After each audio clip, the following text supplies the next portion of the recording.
Hello, actually, let's read out the question first. 0.040 gram of helium is kept in a closed container initially at 100 degrees Celsius. यानी कि helium जिसके 0.040 ग्राम लिए गए हैं उसे एक कंटेनर में क्लोज कर दिया जाता है at initial temperature of 100 degree Celsius. Now the container is now heated. अब कंटेनर को हीट किया जाता है. Neglecting the expansion of container, calculate the temperature at which the internal energy is increased by 12 joule. So यहाँ पर हमें neglect करना है एक्सपांशन ऑफ द कंटेनर को और कैलकुलेट करना है द टेम्परेचर जिस पर जो इंटरनल एनर्जी है वो इंक्रीज कर जाएंगे 12 जूल से. while it is given value of R 25/3 joule per mole पर केल्विन की इक्वल. तो चलिए स्टार्ट करते हैं सोल्यूशन से. But before of its let's talk about the key concept which we are going to use here for this question. So यहाँ पर हम सिंपली कॉन्सेप्ट लगाने वाले हैं इंटरनल एनर्जी का formula that is U is equals to क्या होता है N times of CV in bracket T2 minus of T1 की इक्वल. समटाइम इसको हम डेल्टा U भी लिखते हैं, यहाँ पर हम सिर्फ U यूज करेंगे ना. यहाँ पर N number of mole of gas CV, specific heat capacity at constant volume, T2 final temperature, T1 क्या है इनिशियल टेम्परेचर को रिप्रेजेंट कर रहा है. तो चलिए स्टार्ट कर देते हैं फिर. तो सबसे पहले यदि मैं यहाँ पर बात कर लूँ हेलियम की. सो हेलियम क्या है? हेलियम एक मोनो एटॉमिक गैस है. ये एक तरीके की क्या है? मोनो एटॉमिक गैस है.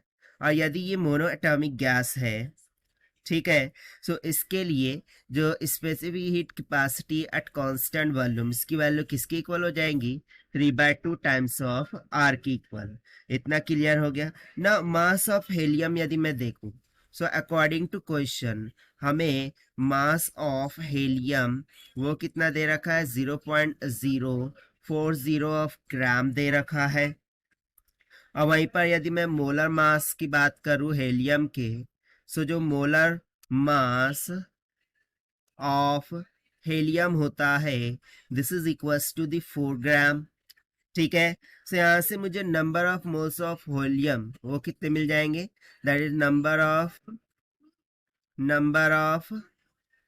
Moles of helium. ठीक, वो कितने निकल के आ जाएंगे जितना भी मास दे रखा है वो दैट इज 0.040 ग्राम डिवाइड कर देंगे molar mass say that is 4 gram. ठीक है ना. सो हमें कितना मिल जाएगा this will come out to be 0.01 mole के इक्वल. ठीक है, 0.01 मोल के इक्वल. ना फर्दर हम यहाँ से क्या करते हैं देखिए, हमें दे रखा था कि temperature T is equals to क्या है 100 डिग्री सेल्सियस है. से कैल्विन में करने के लिए हमें 273 को ऐड करना होगा. सो ये हो जाएगा कैल्विन में दैट इज 373 ऑफ कैल्विन में. ठीक है, इतना क्लियर हो गया ना. इफ यू सी दैट, सो ये बेसिकली इनिशियल टेम्परेचर देगा है और हमें अकॉर्डिंग टू क्वेश्चन फाइंड क्या करना है फाइनल टेम्परेचर. सो हम सिंपली इंटरनल एनर्जी का फॉर्मूला लगा देंगे that is U is equals to N into CV into T2 minus of T1. ना इंटरनल एनर्जी कितने से एक्सपांड कर रही है 12 जूल. यानी कि मैं यहाँ से देखिए U ना यूज करते हुए यहाँ पर मैं डेल्टा U यूज करता हूँ जो एक्चुअल फॉर्मूला है, क्योंकि यहाँ पर देखिए इंक्रीज्ड बाय 12 जूल बोल रहा है. ठीक है ना. सो इंक्रीज बाय 12 जूल यानी कि डेल्टा U की वैल्यू हो जाएंगी एट 12 ऑफ जूल के बराबर. So this will be equals to number of moles वो हमने कैलकुलेट किया है 0.01 मोल मल्टीप्लाई बाय CV. यहाँ से निकाल के रखा था 3/2 टाइम्स ऑफ R और R की वैल्यू हमें दे रखा है 25/3 जूल पर मोल पर केल्विन के equal multiply by T2 minus of T1 कितना है 373 के इक्वल. ठीक है.